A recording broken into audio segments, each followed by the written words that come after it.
Hello guys, today we will talk about the use of has and how.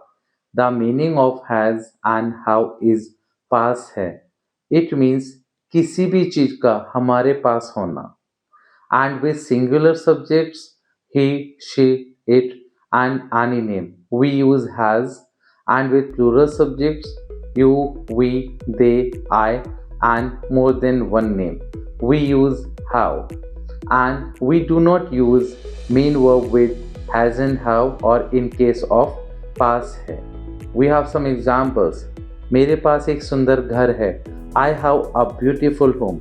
क्या उसके पास तुम्हारे लिए समय है? Has he time for you? उनके पास किताबों के लिए पैसे नहीं हैं. They have no money for books. हमारे पास कुछ भी नहीं है. We have nothing. So guys, this is the use of has and how. Thank you.